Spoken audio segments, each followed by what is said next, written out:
Hi, welcome to UATV. YCP నేత మాజీ MLA Vallabhaneni Vamsi TDP ఆఫీస్పై దాడి, కిడ్నాప్ కేసు రోజుకో మలుపు తిరుగుతోంది. ఆంధ్రప్రదేశ్ రాష్ట్రంలో ప్రస్తుతం వల్లభనేని వంశీ అరెస్టు గురించి చర్చ జరుగుతోంది. వైసీపీ అధినేత వైఎస్ జగన్మోహన్ రెడ్డి విజయవాడ సబ్ జైలుకు వెళ్లి వంశీని పరామర్శించిన సంగతి తెలిసిందే. తాజాగా ఈ కేసులో మరో కొత్త ట్విస్ట్ వెలుగులోకి రావడం జరిగింది. గన్నవరం టీడీపీ పార్టీ కార్యాలయంపై దాడి కేసులో కంప్లైంట్ ఇచ్చిన సత్యవర్ధన్ను పథకం ప్రకారం కిడ్నాప్ చేశారంటూ మాజీ ఎమ్మెల్యే వల్లభనేని వంశీతో పాటు ఆయనకు సహకరించిన వారిని పోలీసులు అరెస్ట్ చేసి రిమాండ్కు తరలించిన విషయం తెలిసిందే.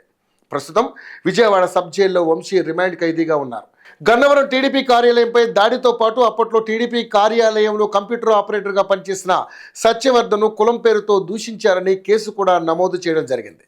ఈ కేసుతో తనకు ఎలాంటి సంబంధం లేదని సత్యవర్ధన్ ఇటీవల కోర్టులో వాంగ్మూలం ఇవ్వడం జరిగింది. అయితే సత్యవర్ధన్ను కిడ్నాప్ చేసి ఆయనపై కేసు వాపసు తీసుకునేలా బలవంతంగా ఒత్తిడి చేశారని సత్యవర్ధన్ కుటుంబ సభ్యులు పోలీసులకు ఫిర్యాదు చేసిన సంగతి తెలిసిందే.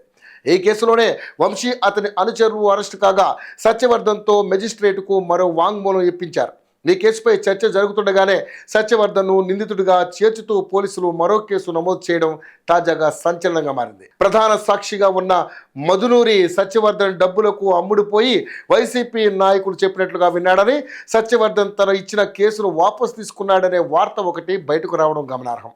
టీడీపీ గన్నవరం నియోజకవర్గానికి చెందిన మహిళా నాయకురాలు మేడిపల్లి రమ ఫిర్యాదు మేరకు A1గా వంశీ, A5గా సత్యవర్ధన్పై ఎఫ్ఐఆర్ నమోదు చేశారు. వంశీ అనుచరులు కొమ్మ కొట్లు, భీమవరపు రామకృష్ణ, రాజు, ఇతర నిందితులు వల్లభనేని వంశీ బెదిరింపులకు లొంగిపోయి ఆయన నుంచి 5 లక్షలు తీసుకుని గన్నవరం టీడీపీ కార్యాలయంపై దాడి కేసును సత్యవర్ధన్ ప్రణాళిక ప్రకారం విత్డ్రా చేసుకున్నాడని రమాదేవి పోలీసులు అధికారులకు ఇచ్చిన ఫిర్యాదులో పేర్కొన్నారు.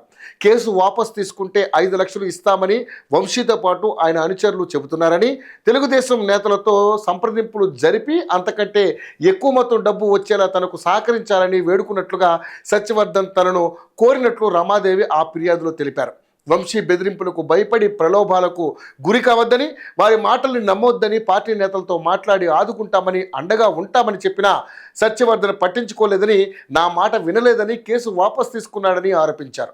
వల్లభనేని వంశీ, ఆయన బ్యాచ్ సత్యవర్ధన్కు డబ్బు ఆశ చూపి ప్రలోభ పెట్టారని, కేసు వాపసు తీసుకునేలా బలవంత పెట్టారని, వారు చెప్పినట్లుగా వినకుంటే చంపుతామని బెదిరించారని ఆమె ఈ ఫిర్యాదులో పేర్కొన్నారు. దీంతో 5 నిందితులపై మరో కేసు నమోదైంది.